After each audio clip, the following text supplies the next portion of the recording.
दोस्तों, मैं आपके बीच में एक कहानी सुनाना चाहती हूँ जिसमें आपको अच्छा लगेगा तो आप कमेंट में अवश्य बताना दोस्तों।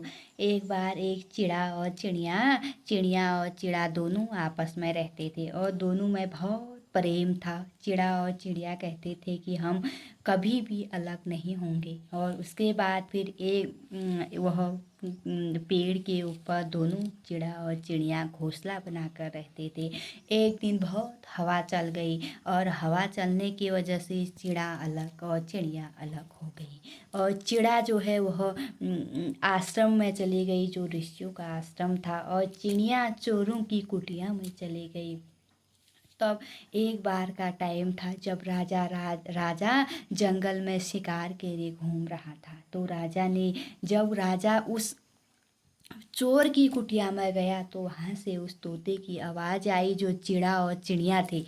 जो चिड़ा था वो तो चोर के वहाँ चले गया, और जो चिड़िया थी वह चोर के वहाँ चले गई, और जो चिड़ा था वह ऋषि मुनियों के आश्रम में चले गया। तब राजा वन को जा रहा था।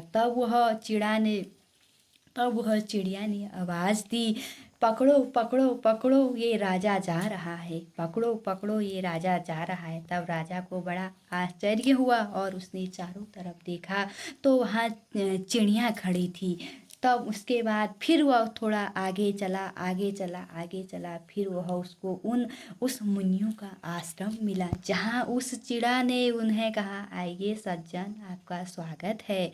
आइए सज्जन, आपका हमारे इस मुनि आश्रम में आपका स्वागत है। आप बैठिए, चाय पी के जाइए, आप ग्रहण कीजिए, आसन ग्रहण कीजिए, फल ग्रहण कीजिए। तब राजन को आश्चर्य हुआ। राजन ने कहा, चिड़ा भी सेम था, चिड़िया भी सेम थी, लेकिन व्यवहार में इतना अंतर कैसे हुआ।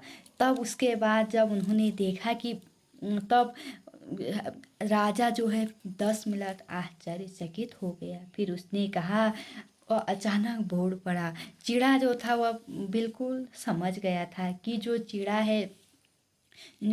चिड़िया है मेरे साथ में, मेरी दोस्त, वह चोरों की कुटिया में है और मैं आश्रम में हूँ।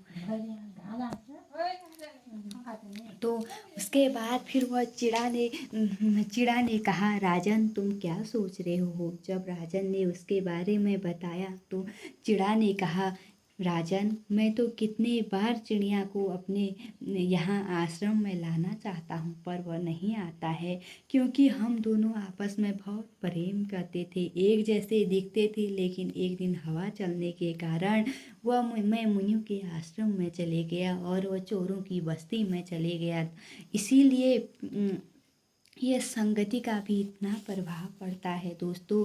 तब वह राजा प्रसन्न होकर उसने कहा, धन्य हो तुम, धन्य हो तुम्हारे ऋषि मुनियों की इतने अच्छे संस्कार तुम्हें दिया। एक वह भी चिड़ा और एक चिड़िया थी जिसमें इतना अंतर हो गया कि चिड़ा जाते ही कहने लग गया, पकड़ो पकड़ो, और चिड़िया कहने लग गई, आओ सज्जन बैठो, पानी पी लीजिए।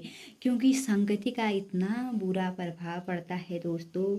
वो एक साथ हंसते बीते, साथ में रहते, एक दिन अलग अलग होने के कारण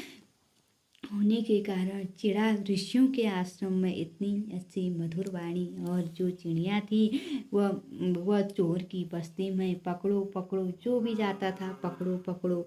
इस कहानी को बताने का अर्थ मेरा इतना ही है दोस्तों, क्योंकि हमारे जीवन में संगति का बहुत ज़्यादा प्रभाव पड़ता है। जो जैसे वातावरण में रहता है उसको वैसा ही होता है, क्योंकि वह एक साथ रहते हुए भी एक भैटू कहता है और एक पकड़ो पकड़ो कहता है, क्योंकि संगति का इतना बुरा असर पड़ता है दोस्तों। इस कहानी का बनाने का अर्थ मेरा यही है कि अच्छी संगति कीजिए, अच्छे लोगों की संगति कीजिए तो अच्छा ही सीखने को मिलेगा, और बुरे लोगों की संगति करने पर बुरा ही मिलेगा दोस्तों। आपको मेरी ये छोटी सी कहानी कैसी लगी आप कमेंट में अवश्य बताना दोस्तों। तब तक के लिए bye bye, tata, bye bye दोस्तों। आपको फिर होगी नेक्स्ट वीडियो में, फिर होगी आपके साथ मुलाकात। तब तक के लिए बाय बाय दोस्तों। मुझे सपोर्ट करना, लाइक करना, सब्सक्राइब करना और और प्लीज़ दोस्तों शेयर करना। और मैं कोशिश करूँगी कि मैं अपने फेसबुक पेज भी खोलने की, अभी मुझे उतना आइडिया नहीं है दोस्तों। उसके बाद मैं अपने फेसबुक में भी कुछ टाइम के बाद आपको वीडियो पोस्ट अवश्य करूँगी दोस्तों। पहले मैं थोड़ा कुछ टाइम 1-2 महीने यूट्यूब में थोड़ा अनुभव कर लेती हूँ, उसके बाद फिर आपके बीच में फिर मैं फेसबुक के पेज में भी अवश्य आपके अपने प्रोफाइल लेके अवश्य आऊँगी दोस्तों। इसलिए मुझे सपोर्ट की ज़रूरत है आप लोगों की, प्लीज़ मुझे सपोर्ट कीजिए। तब तक के लिए दोस्तों बाय बाय दोस्तों, बाय बाय।